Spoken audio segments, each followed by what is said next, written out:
What's up, guys? I'm here with Three Amigos Motorsports. If you're new, please subscribe below. You current subscribers, thanks for following. We'll try to keep up the videos. As you see here, I had a swap meet find a couple weekends ago in Keene, New Hampshire. So apparently is a lightly used J&M Rokker setup for my Road Glide. I think this is a 350 watt amplifier. The component speakers with the tweeters, grills is all here. I was a little skeptical to buy electronics used, but it was actually a small power sports shop selling it. Had their name on the trailer, everything. The guy assured me it was good. So we're going to do just a little time-lapse video of us putting this in. Not really a how-to, but we'll do a before and after, see how it sounds. And that's tonight's project.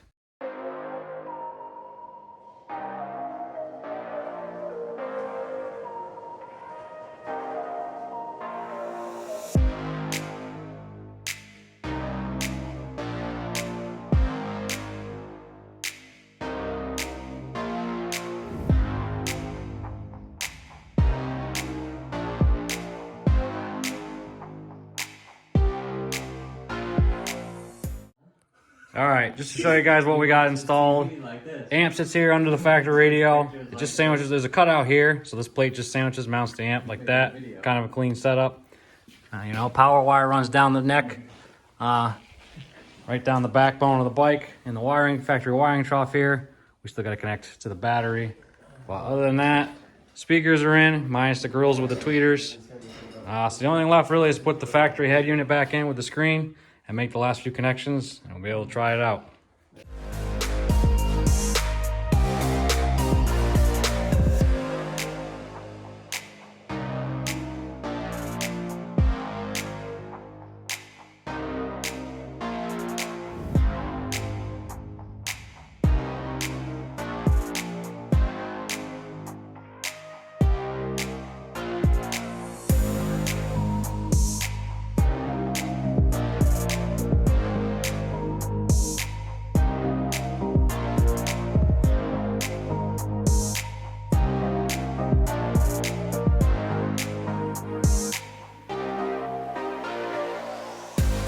What's happening, guys? I thought I'd do a follow-up video. I finished up the install on the J&M Rokker speakers and amp on my Road Glide here.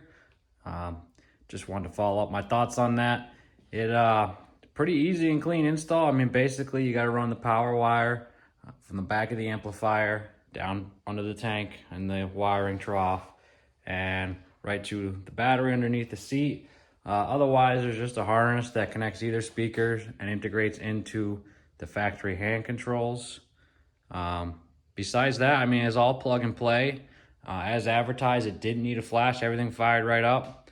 I actually bought this kit used at a swap meet, so for 225 bucks, it's a great upgrade from the factory speakers. Admittedly, hardly kind of leaves sound system lacking where I could barely hear it on the highway with a full face on at 85, 90.